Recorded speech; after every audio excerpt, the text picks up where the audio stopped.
ಎಲ್ಲರನ್ನು ಗೌರವಿಸುವವರು, ಎಲ್ಲ ಧರ್ಮಗಳನ್ನು ಆರಾಧಿಸುವವರು, ಎಲ್ಲರಿಗೂ ಬೆಲೆ ಕೊಡುವವರಂಥದ್ದು. ಇವತ್ತು ಇದನ್ನು ಮರೆತಿದ್ದಾರೆ ಮೋದಿಯವರು. ಹೀಗಾಗಿ ನಾವು ಅಂತಾರಾಷ್ಟ್ರೀಯವಾಗಿ ಇವತ್ತು ಸೋತಿದ್ದೀವಿ, ಮೋದಿಯವರು ಸೋತಿದ್ದಾರೆ. ಜೊತೆಗೆ ಇಂಟರ್ನಲ್ಲಿ ಈಗಾಗಲೇ ಕಾರ್ಪೊರೇಟ್ಗಳಿಗೆ ಕೊಟ್ಟಿದ್ದಾರೆ. ಒಂದು ಹೆಜ್ಜೆ ನೆಹರು ಅವ್ರಿಗಿಂತಲೂ, ಒಂದು ಹೆಜ್ಜೆ ನಮ್ಮ ಇಂದಿರಾ ಅವ್ರಿಗಿಂತಲೂ, ಒಂದು ಹೆಜ್ಜೆ ನಮ್ಮ ಇಂದಿರಾ ನಾವು ಹೇಳಲಿಕ್ಕೆ ಸಾಧ್ಯ ಇಲ್ಲ ಬಿಟ್ಟರೆ. ಪಾಪ ಅವರು ಒಂದು ರೀತಿ ಸಮತಾವಾದ ನೆಲೆಗಟ್ಟಲಿದ್ದರು. ಕೇವಲ ಪರಿವಾರವಾದ ಹಿನ್ನೆಲೆಯಲ್ಲೇ ತನ್ನ ಕುಟುಂಬ ಶ್ರೇಷ್ಠನ ಕಾರಣಕ್ಕೆ ಸೋತಿದ್ದಾರೆ ಅವರು. ಆದರೆ ಇನ್ನುಳಿದ ವಿಷಯದಲ್ಲೇ ಉಳುಮನೆ, ಭೂಮಿಯ ಒಡೆ ಆಗಿರ್ಬೋದು, ಬ್ಯಾಂಕ್ ರಾಷ್ಟ್ರೀಕರಣ ಆಗಿರ್ಬೋದು, ಇಂದಿರಾ ಗಾಂಧಿಯವರು ಪಾಕಿಸ್ತಾನ ಗೆದ್ದಿದ್ದಾಗಿರ್ಬೋದು, ಇಲ್ಲೆಲ್ಲ ಗೆದ್ದಿದ್ರು ಅವರು. ಆದರೆ ತನ್ನ ನಂತರ ತನ್ನ ಮಕ್ಕಳ ಬರಲಿ ಅನ್ನೋ ಕಾರಣಕ್ಕಾಗಿ ಇಡೀ ದೇಶದ ಒಂದು ರಾಜಕೀಯ ವ್ಯವಸ್ಥೆಯನ್ನು ಹಾಳು ಮಾಡಿದ್ರು ನೋಡು, ಮರಲಿಕ್ಕೆ ಆಗುವುದಿಲ್ಲ. ಹೀಗಾಗಿ ಇವತ್ತು ಮೋದಿಯವರು ಆರ್ಥಿಕವಾಗಿ ಸುತ್ತಿದ್ದಾರೆ. ಎಲ್ಲ ಕಾರ್ಪೊರೇಟ್ ಕೈಯಾಗ ₹1 62 ಪೈಸೆ ಕಾರ್ಪೊರೇಟ್ಗೆ ಸ್ಟೇಟ್ ಹಾಕಿಬಿಟ್ಟಿದ್ದಾರೆ.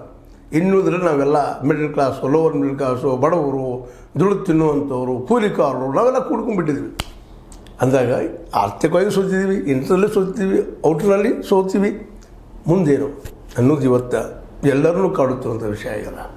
ಈ ಎಲ್ಲ ಹಿನ್ನೆಲೆಯಲ್ಲೇ ಇವತ್ತು ನಮ್ಮ ಮೋದಿಯವರ ಆಡಳಿತ ಸಂಪೂರ್ಣವಾಗಿ ವಿಫಲ ಆಗಿದೆ ಅಂದರೆ ಯಾರೂ ಅದ್ರ ಬಗ್ಗೆ ಅಬ್ಜೆಕ್ಷನ್ ಮಾಡುವಂಥದ್ದಿಲ್ಲ. ಇನ್ನಾದರೂ ಬುದ್ಧಿವಂತ RSS ಇವರಿಂದ ಒಳ್ಳೆ ಕೆಲಸ ಮಾಡಲಿಕ್ಕೆ ಸಾಧ್ಯನಾ?